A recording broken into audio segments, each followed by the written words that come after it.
એટલા માટે કૃષ્ણ અને સુદામા ઉજ્જૈનમાં ભણ્યા, બે સાંદીપની ઋષિના આશ્રમમાં. જાણીતો ઇતિહાસ છે, ભાગવત કથા બાપુ વાંચતા હોય એટલે એમાં આવતું જ હોય, પણ આ તમને થોડુંક યાદી કરાવું. સાંદીપની ઋષિના આશ્રમમાં બે ભેગા ભણ્યા. જો આપણે ભગવાન ભગવાન કરી છે, ઓલો ભેગો ભણતો તો બાપુ ભૂખનો પાર નહોતો. આપણે રામ રામ રામ કરી છે. સીતાજી રામ ને પરણ્યા હતા, લ્યો આખી જિંદગી મારો દી ન હોઈ ગયો. તો આપણે રામ ને ભજવા કે ન ભજવા, તમારું મન શું કે છે? એટલે કાંઈ સાંડી ન જતા, આપણે આપણી રીતે ચાલુ રાખવાનું. કારણ કે આ તો બધું કંઈક અટપટું હોય છે, આપણે એમાં બહુ ઉતરવાની જરૂર નથી. એ સાંદીપની ઋષિના આશ્રમમાં બે ભેગા ભણ્યા અને સમય સંજોગ અનુસાર બે જણા જુદા પડ્યા. અને કૃષ્ણ ગયા દ્વારકા અને સુદામા ગયા પોરબંદર. ઓલો હોનાની દ્વારકાનો રાજા ને આને હાજે ભડકું ખાવાનું હોય તે ન હોય.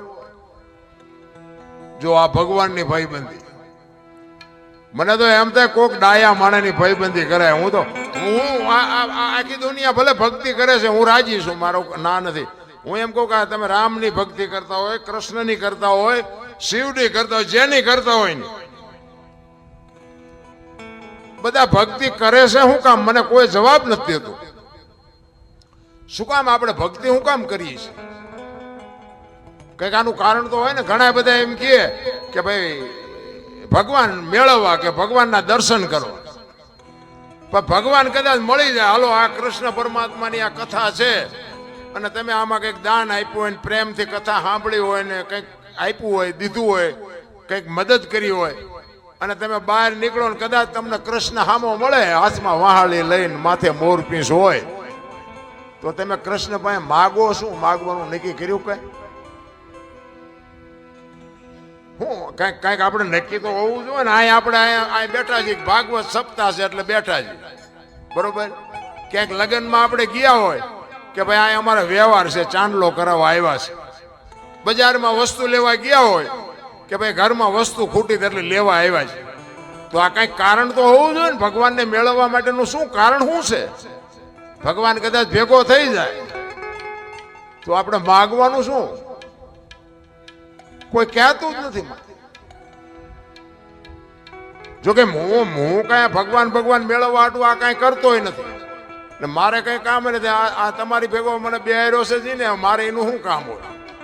મારું કદાચ અહીંયા અટકે, હું આ ગાડી લઈને આવ્યો છું ને કદાચ મારી ગાડીને પંચર પડે તો એ ભગવાન આવે પંચર કરવા કે તમે કરી દો? મારા ભગવાન તમે છો. ભલે તમને ઉજાડ્યું છે એને, પણ મારે એનું કઈ કામ નથી. સવારામ બાપા એટલે કીધું, ભજનના ભરોસે રહેજે, અંતે ઈ નર ઓપશે, અમર બીજક હાથ લાગ્યું એને કાળ કેમ લોપશે. બાપુ ભજનના ભરોસે હાલવાનું છે. બાકી તો રામા પીર જો આમ ઘોડા ઉપર ભાલું લઈને આવ્યા હોય ને, માથે મુગટ ને લીલો નેજો ને ઘોડો ને, તોય આપણે પાથરા પગે લાગ્યું એમ નથી કે તમે હાસા જ છો. તોય આપણે પૂછવાના. એટલે વસવા તો છે જ નહીં, તો શું એને બોલાવીને કામ છે? એને કોને કે તું અમારું ધ્યાન રાખજે ને 2 ટાઈમ રોટલો દેજે, બીજું શું કામ છે ભલામણ?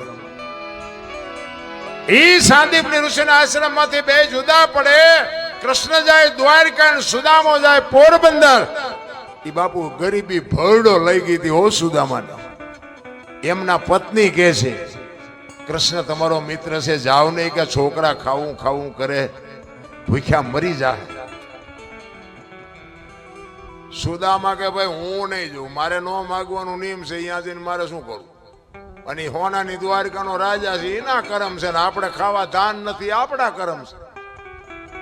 2 મણ દાણા આપે તો જિંદગી થોડી ઉતરી જાય? ઈ કે પણ જાઓ, છોકરા મરી જાય કે પણ 2 મણ દાણા આપે તો શું કેટલા દી હાલે?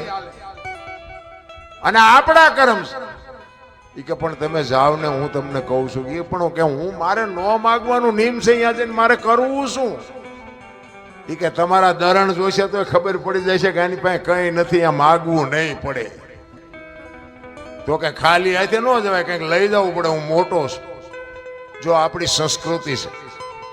આપણો દીકરો હોય કે આપણો ભાઈ નાનો હોય ને, ભલે બાપુ મોટો બેરિસ્ટર હોય, તમે ભલે વાડીએ નાકા વાળતા હોય, પણ તમે અહીંયા જાઓ ને તો કાંઈક લઈ જવું પડે, કારણ કે મોટા છો. પછી ભલે એક પાર્લેનું પડીકું લઈ જવું, પણ કાંઈક લઈ જવું પડે. આપણી સંસ્કૃતિ છે.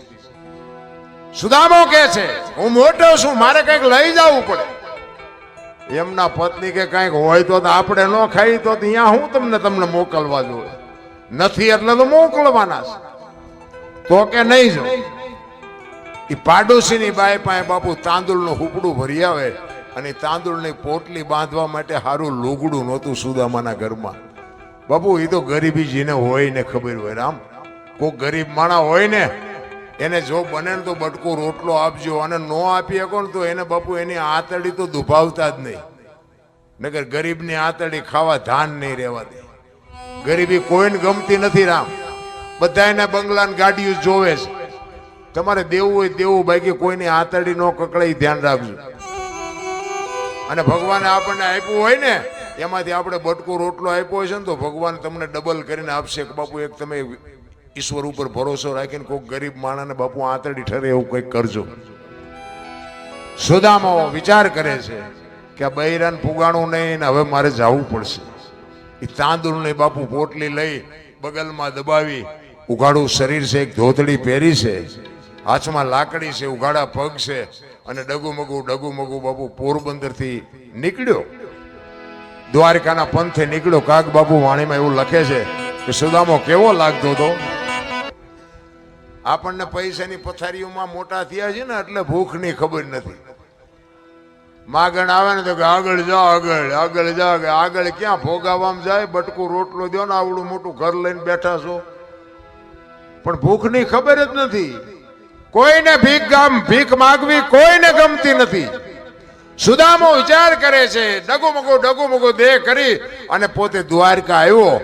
એને એમ થયું કે આ બૈરાને પુગાણું નહીં, ઓલો ગમે એમ તો હોનાની દ્વારકાનો રાજા, મારે પહેરવા પૂરા કપડા નથી.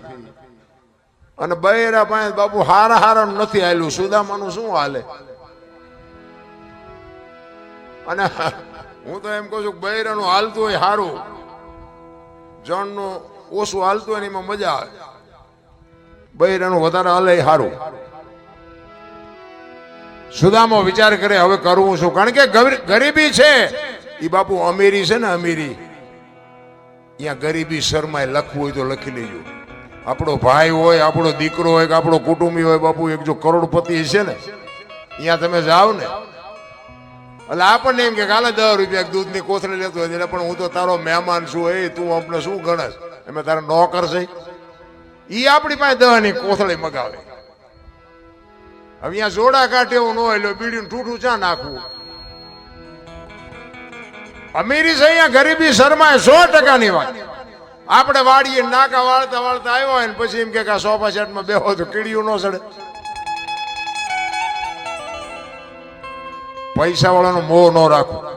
અને બાપુ કોક દીક ઝૂંપડામાં જાજો, હારામાં હારા ગોદડા કાઢશે ને હાથની હથેળીમાં અરે બાપુ આખું ઘર ફરતું ફરશે. અને ઓલા તો અડધી કલાક